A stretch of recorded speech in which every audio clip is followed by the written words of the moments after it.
Quer saber qual o primeiro passo para você começar a investir? Sem dúvidas, é assim que você deve começar. Fala, prósperos, bom demais? Para quem não me conhece, meu nome é Matheus Rocha, sou um planejador financeiro certificado e meu propósito é te colocar na direção certa dos seus sonhos. Então, hoje a gente vai falar aqui um pouquinho do conceito da reserva financeira, para que ela serve e tudo mais, tá? Então, a funcionalidade da sua reserva é para poder te proteger caso você tenha algum tipo de imprevistos ali na sua vida, né? Então, basicamente, o imprevisto é tudo aquilo que a gente sabe que pode acontecer, tá? Então, não é imprevisível, é imprevisto. Então, imprevisível é aquilo que a gente não tem nem ideia do que poderia acontecer, tá? O imprevisto é aquilo que a gente sabe que pode acontecer, mas a gente não sabe muito bem quando. Então, quando esse tipo de coisa acontece, a gente precisa estar preparado, né? Então, por exemplo, a demissão de emprego, que é algo que a gente não esperava ali, sabe que pode acontecer a qualquer momento, mas não estava esperando que fosse acontecer. Quando a gente bate o nosso carro ou batem no nosso carro e a gente precisa ali mandar ele para o conserto ou pagar a franquia do seguro, quando a gente tem algum tipo de problema de saúde que demanda um pouquinho ali de gastos a mais do que a gente não esperava com remédio, etc e tal. Então, todas essas coisas, a reserva vai servir para poder cobrir esse valor, né? Para a gente poder fazer isso, utilizar sem precisar ficar endividado para isso, tá? Então, essa é a ideia da reserva. Então, se você for perceber, é a famosa reserva de emergência. Então, talvez você já tenha ouvido por aí alguém falar desse conceito da tão famosa reserva de emergência. Eu, particularmente, não gosto desse termo, tá? Eu acho que quando a gente associa ao nosso dinheiro, né? Porque a reserva nada mais é do que um dinheiro que a gente tem ali disponível para esse tipo de coisa. E quando a gente associa que aquele dinheiro é de emergência, a palavra emergência já não é algo bom, né? A palavra emergência já traz para a gente ali um conceito de coisas negativas, coisas ruins.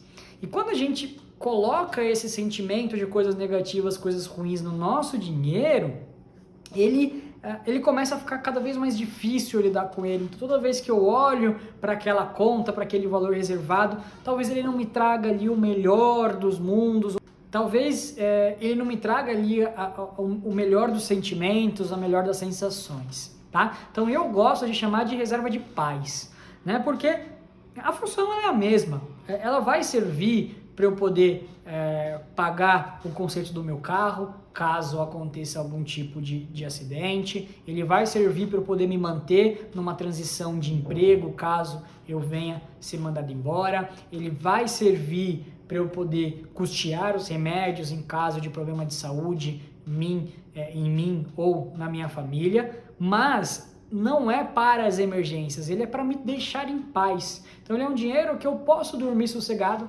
deitar a cabeça no travesseiro e dizer, se acontecer qualquer tipo dessas coisas, eu sei que eu vou conseguir dar o melhor para minha família, em questão de remédio, eu sei que eu consigo arrumar meu carro quanto antes, para eu não ficar ali com ele parado, ou eu sei que eu consigo fazer uma transição de emprego com muita qualidade, simplesmente pelo fato de eu ter aquele valor. Então ele é um valor para me deixar em paz, e não para eu utilizar em emergências. Então isso é muito importante, porque assim a gente garante, mais uma vez, que a gente não vai cair no malefício de ter que pegar dinheiro emprestado. Isso faz com que a gente pague mais juros, mais caro ainda, por causa daquele imprevisto que a gente sabia que ele poderia acontecer, a gente só não sabia quando e se ele aconteceria, tá? Então, se só da gente ter mudado um nome, né, de reserva de emergência para reserva de paz te fez bem, te deixou mais tranquilo e é algo que te deixou com mais conforto e com mais paz, por assim dizer, curte esse vídeo aqui para eu saber que eu já consegui agregar para você um valor maior aí na sua vida financeira e na maneira como você se relaciona com o seu dinheiro, que é super importante, tá? Esse dinheiro, ele tem um foco muito grande na segurança, tá? Então ele não é um dinheiro que eu vou me dedicar para trazer retornos maiores, vou ficar olhando qual que investimento mais rende. Não, ele precisa te trazer segurança.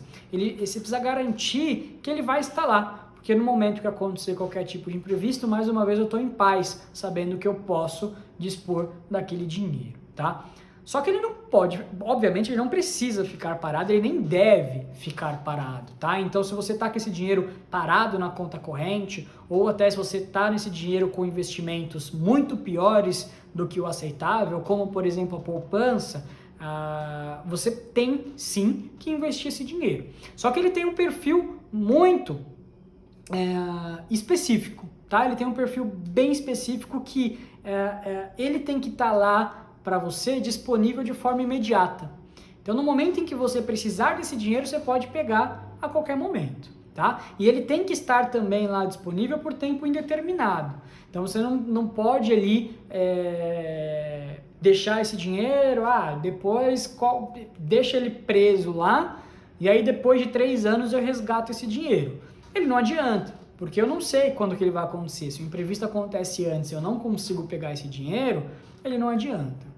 E ao mesmo tempo, na hora que eu preciso pegar, falar, eu preciso desse dinheiro. Também não adianta falar assim, depois de 2 meses, depois de 6 meses, ou não sei quanto tempo, a gente te paga agora que você me avisou que você precisa desse dinheiro. Não, eu preciso que ela seja de forma bem imediata. Ou seja, que ela fique lá disponível a qualquer momento e assim que eu pedir, ele caia na minha conta o quanto antes. Tá? Se você gostou desse tipo de dica, se você gosta, se inscreve no canal, ativa o sininho, você vai ter acesso à primeira mão por mais dicas, mais conteúdos como esse e assim me ajuda também a mostrar que eu estou no caminho certo, que eu estou entregando aquilo que você está procurando, tá? Ainda falando dos rendimentos, a gente precisa que esses rendimentos eles sejam em torno ali de 100% do CDI pelo menos, tá? Então mais uma vez o foco dele não é rentabilidade, não é retorno, mas nem por isso também eu não vou ter nenhum retorno com isso, eu posso sim ter retorno. Então, no mínimo 100% do CDI é um investimento acessível. O CDI, para quem não sabe, ele é um benchmark, tá? Ele é um índice de comparação. Eu gosto até de brincar que a gente mede medidas, né? Aqui no Brasil a gente utiliza metros, né, ou centímetros ali para poder fazer a distância, ou até quilômetros. Quando a gente vai falar de peso, são gramas e quilos. E quando a gente fala de desempenho de um investimento, a gente utiliza em percentual do CDI. Então é como se fosse ali uma medida para a gente poder entender. Se você quiser entender um pouquinho mais a fundo o que é o CDI, o que realmente como que ele funciona, comenta aqui para mim falando que você gostaria de saber mais sobre o CDI, para eu poder saber se faz sentido ou não eu criar um conteúdo mais dedicado, só para poder explicar o que é o CDI, como que ele funciona e por que é em percentual do CDI que a gente faz esse tipo de comparação, tá? Mas, então voltando aqui, a gente consegue encontrar esse percentual do CDI de 100%, pelo menos 100%, em bancos digitais a gente consegue bastante isso, em algumas corretoras a gente também tem, nunca esquecendo do perfil que ele tem, tá? Então esse dinheiro ele precisa estar disponível para mim a qualquer momento, então a qualquer momento eu posso ir lá e sacar esse dinheiro, e assim que eu sacar esse dinheiro ele tem que cair na minha conta o mais rápido possível, talvez no máximo, no mais tardar, no dia seguinte ou 2 dias depois. Muito mais do que isso ele já começa a prejudicar ali o imediatismo que às vezes você precise desse dinheiro, tá? Então, se você começou a investir, né, já tem ações, por exemplo, ou você já está investindo na Bolsa de Valores, mas você ainda não tem uma reserva de paz, você está fazendo isso errado.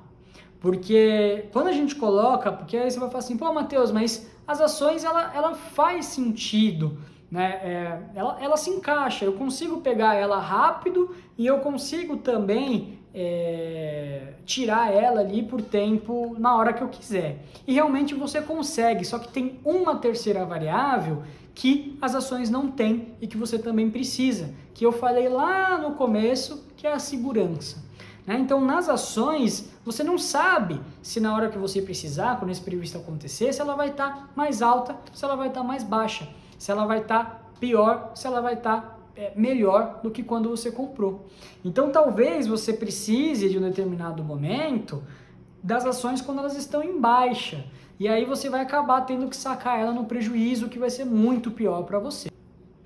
Então, em meados de junho de 2021, então a gente está enfrentando uma pandemia que aconteceu ali, né, se iniciou em 2019, aqui no Brasil ele chegou ali em meados de março de 2020, e neste momento, quando essa pandemia chegou com força no Brasil, muitas pessoas tiveram que fechar os seus negócios ou acabaram perdendo o emprego. Então você olha e fala, pô, nessa hora eu vou conseguir usar minha reserva de paz, porque eu tenho ela lá guardada exatamente para esse tipo de situação. Só que ao mesmo tempo que essa pandemia chegou, o nosso mercado ele despencou. As ações, o preço das ações, né, o mercado começou a reprecificar tudo e derrubou bastante o preço, então ele caiu muito. Então você percebe que muitas vezes, na hora que a gente vai precisar das ações, pode ser, né, e nesse caso aconteceu, que o valor das ações estejam lá embaixo. E aí talvez eu tire dinheiro menos até do que eu investi. Então talvez aquela paz que eu tinha, ela já não é tão verdadeira quanto ela seria se fosse num investimento seguro. Então você precisa ter ali esse dinheiro num lugar seguro, não em ações. Então se você só tem ações na carteira e você está começando, você já começou errado, tá? Então para um pouquinho, revisa os seus investimentos, troca um pouquinho o perfil delas, porque se acontecer alguma coisa, você pode acabar tomando prejuízo no longo prazo, tá? Então manda esse vídeo para quem está começando a investir e também para quem ainda não começou e quer ter dar o primeiro passo, começar a fazer. Esse vídeo vai ajudar bastante essas pessoas a conseguirem dar este primeiro passo, tá? Então eu acho que esse, com certeza, é o melhor primeiro passo para quem está começando a investir, buscar uns investimentos nesse perfil e criar essa sua reserva, tá? Então a reserva ela varia muito, então muita gente às vezes me pergunta, né? Fala, Matheus, qual o tamanho que deveria ser ali o valor da minha reserva? Isso varia muito de situação para situação, tá? Então o que eu gosto de trabalhar? Eu gosto de trabalhar minimamente com 6 vezes o valor dos seus custos mais essenciais, tá? Então, antes disso, deixa eu explicar o que são esses custos essenciais, né? Então, os custos essenciais são aqueles que eles vão acontecer em qualquer momento da vida, tá? Então, existem custos que eu posso cortar, às vezes talvez eu não gostaria de cortar, mas, pô, se eu estou numa situação muito difícil, eu consigo cortar, né? Que é, por exemplo, um delivery 2 ou 3 vezes por semana, caso é algo que eu faça. Pô, se eu estou numa situação mais difícil, eu consigo cortar esse delivery e comer em casa. Então, talvez esse valor não precise compor esse número de reserva, tá? Então, uma vez que você elencou os gastos essenciais, aluguel, supermercado, que tem que acontecer todos os meses, você vai ter um número que todos os meses você precisa para poder pagar as suas contas. E aí você faz esse número vezes 6, caso você trabalhe como CLTista, tenha um emprego ali seguro, tá numa carreira ali bem legal, não tá em começo de carreira, tudo isso. Se você não é CLTista, trabalha por conta ou tem um emprego ali muito instável, é comissionado, então tem mês que ganha muito, tem mês que ganha pouco, aí eu te aconselho que seja um pouco mais de 6, né? Então dependendo ali, eu tenho uma parcela fixa e outra variável, então a parcela fixa me mantém bem, talvez 9 vezes, e aí no pior cenário tenho um gasto variável ou sou inteiramente autônomo, não tenho garantia de renda, pelo menos 12 vezes deste valor, que aí te mantém um ano em casa, caso aconteça alguma coisa, você possa se cuidar muito melhor, tá? Então, comenta aqui embaixo para mim se você já estava fazendo isso, se você já tem algum perfil de reserva ou se você estava fazendo errado. Comenta aqui, deixa eu saber como que tá esse seu momento de investir, até para poder criar mais conteúdos que sejam bons para você, conteúdos que façam sentido ali para sua vida financeira, para sua vida pessoal como um todo. Beleza? Então vejo você no próximo vídeo.